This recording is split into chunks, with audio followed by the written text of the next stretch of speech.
this is B, A. So now what happens is the CPU does a calculation. It takes that base address, which is 2000, takes the value of R2, which is 0, adds them together, gets 2000. So this, in this particular case, with this particular value of A, it's B sub 0 equals 0. Total it now.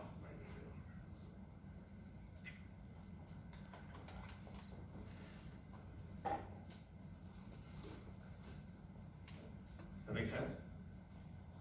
And the very next instruction is the halt instruction. Now, if you don't do the halt instruction, the simulator is going to keep executing instructions. And so you'll just see, a lot of time going by. And eventually it'll get an illegal address exception, because it'll execute all of these incrementally. So don't forget to put that. What would happen if instead of using R2 as the offset value, you use R1, so it'd be 1,000? Would you just get an error? Yeah, so this would be, if I had R1 right there, then that, in effect, is B sub 1,000. Get 0. And we'll talk on Friday about how that's a perfectly legal thing to do in C. So C does not do array bounds checking. This is an array of 10 things, but I've just stored that in some. So it's addressed, this is 1,000 decimal, that's 2,000 in hex. So you'd have to tell me what that number is, but it's way the heck down there. 0 goes. What happens if the instruction overlap with the memory? Yeah, so if you store something in a place and store something else, it's really bad, and that's what's called a bug. Yeah, it's just, your program shouldn't do that. And we're going to spend a lot of time talking about the ways you can get in trouble in memory. So let's now, I want to step through this, exact same thing now, but in a simulator. So I'm going to have animation on, and I'm just going to step by step. So the first instruction is this one. It's loaded into, no, sorry. There it is. So here we have the instruction. Here we have the RTL for the instruction. 0 goes into register 0. Here's all the different things. Here's the instruction itself. And here's the value of insop code, insop 0, 1, 2, insop IMM, which is those two things together, is the signed number, and insop ext. And the effect is 0 in the register. If it's red in the simulator, that means it was just updated. If it's blue, that means it was just read from them, or written. Next step, A data goes into R1. And so here, now pretty much the same, except insop 0, insop code 0 is 1, because I'm putting something in register 1, and the value I'm putting there is 1,000 hex. We address it. The next thing is to put a 0 into memory over here, right, where it's opcode 3. So this is store, that is insop 0. Sorry, right there. That's insop 0. So that is register 0. This is, maybe that's don't care. You guys have it.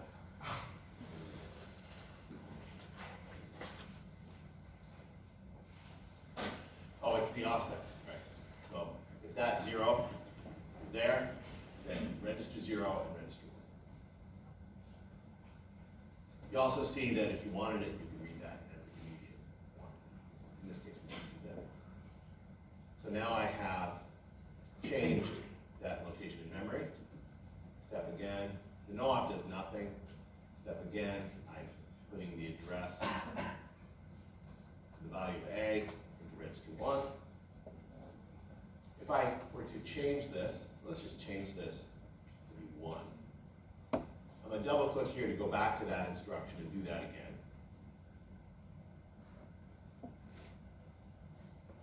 So now I have 1 for the value. value may change in the middle. Step again.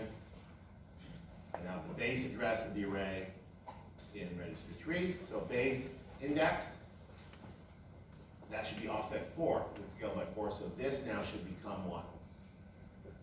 B sub A equals A.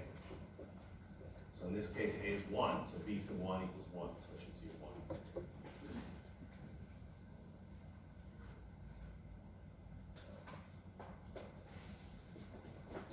And the next step. Okay. So when you're writing these instructions and debugging them, it will be helpful to look here. Of course, you can also set breakpoints in the Java and run the simulator to the breakpoints. Look at the Java.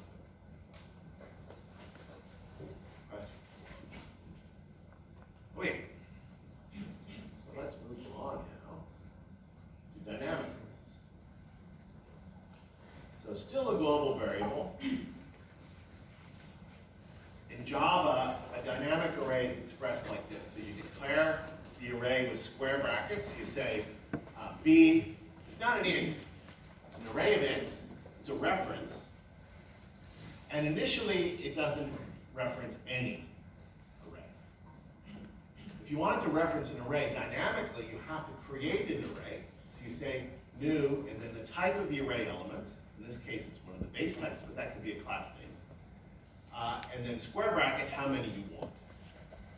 So what I've done is dynamic. Now that 10 is a constant, but it doesn't have to be a constant. It could be a variable.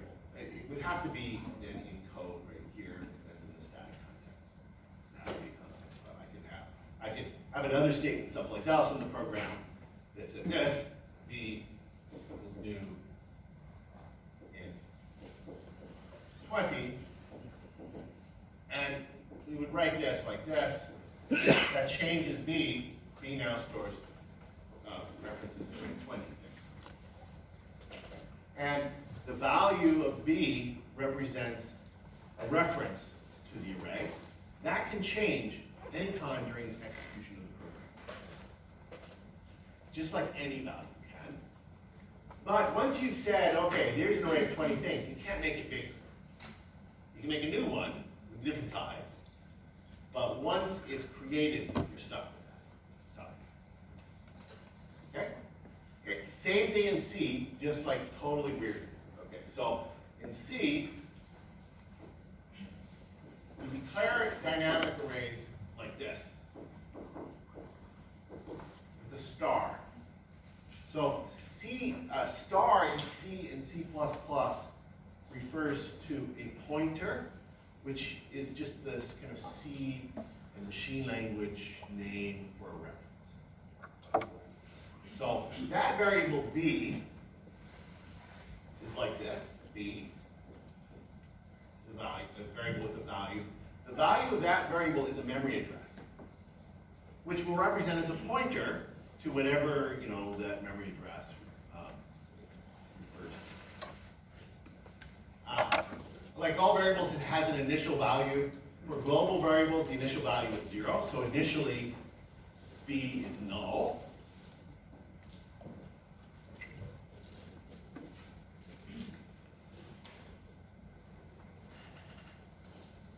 And if you were to try to use B now, you would get an error, you would get the program would crash. Let's call it a sync fault. We'll explain that later. But if I want now B to point to something, I do the C equivalent of new. Now, in C++, you actually say new. In C, because dynamic allocation has nothing, it isn't typed. All you do is you use malloc, which stands for memory allocation, memory allocate. And you say how many bytes you want. So if I'm allocating an array of 10 integers, I can say 40, or I can use the size of operator. This is a static operator that will give statically the size of anything whose size is known statically. So here you can have a type or you can have a variable, but here I'm saying the type int, size of int 4. It's just a little bit more descriptive what that is. Ints never change. I actually could also do size of star b, and we'll talk more about sort of best practices there later. But that's just the same as malloc 40. And And at this point, what happens is that somewhere in memory, just like here, an array was allocated. Well, 40 bytes probably. And let's say this was at address 3000. When I say d equals malloc, this becomes the value 3000, which we can write just like we did. In fact, that is what this is. This is storing the address of that. Right? So it's a reference, and in Java, everything's a reference basically, except for the built-in types, including arrays. But every object, variable has a class name, its type. It's like this. Now, to go back to our image of memory. Remember, the compiler created a memory image that's the starting point. And, I said the compiler is in complete control of memory. And what it does is it decides, here's where the code's going to go. This is actually called the text to save it. Okay? That's the code. And then there's going to be some static data. That's all the global variables and some other things, right? All the data that the compiler can allocate to memory static. And at some point, it's done, right? So at some point, it's like, okay, that's how much I needed for the static allocation. But I didn't use up all the memory. Everything that's left can be used for dynamic allocation. And the file will have a way to say that to the operating system. That's how malloc is actually ends up being a system call. It's a library call that calls the operating system. And the operating system will know, well, where did you stop? And it just starts to allocate these dynamic things right to the left call. So there's the array. And we're going to spend quite a bit of time later talking about what happens here. So don't worry too much about that now. We're going to first focus on the syntax and mechanisms for accessing dynamic arrays.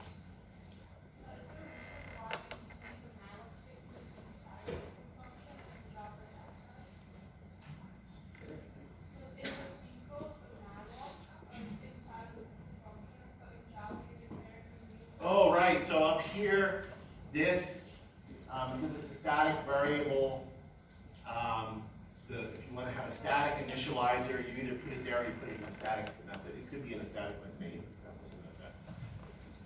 method. This is not a static allocation, so there is a difference. But I could do that here. There's no particular reason. Probably would have been better if I did that. Perfectly fine to do that here.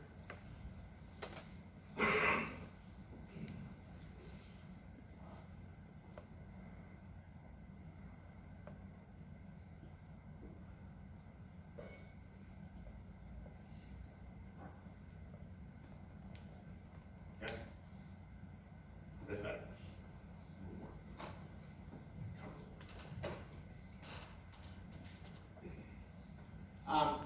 We'll look later. You actually don't have to have dynamic things, pointers point to dynamic things. They can actually point to static things using that operator. We'll just talk about that later.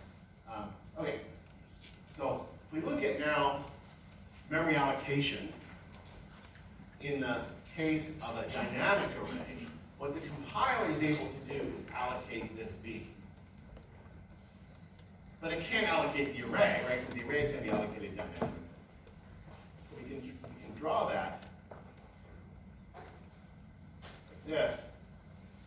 We can say on the left-hand side is the static one. That's where we statically say it's 10 things and it can never change. And the compiler allocates all of it. And on the right-hand side, we have the dynamic array. We say, well, I just declared this is a pointer. It can point to an array of any size. And at runtime, at different times, I'll make arrays, and that's the size it'll be. We can represent it like that. When the green stuff shows you what gets created dynamically when the program is running. So the compiler does not know where the array is. That's the key thing here. And so if we look at the code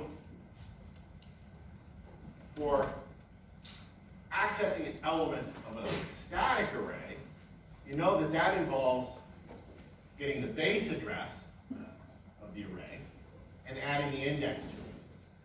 And in the case of the static array that's at address 2000, the code on the left does that. We put the base address 2000 right there, and then we just add the index scale by side.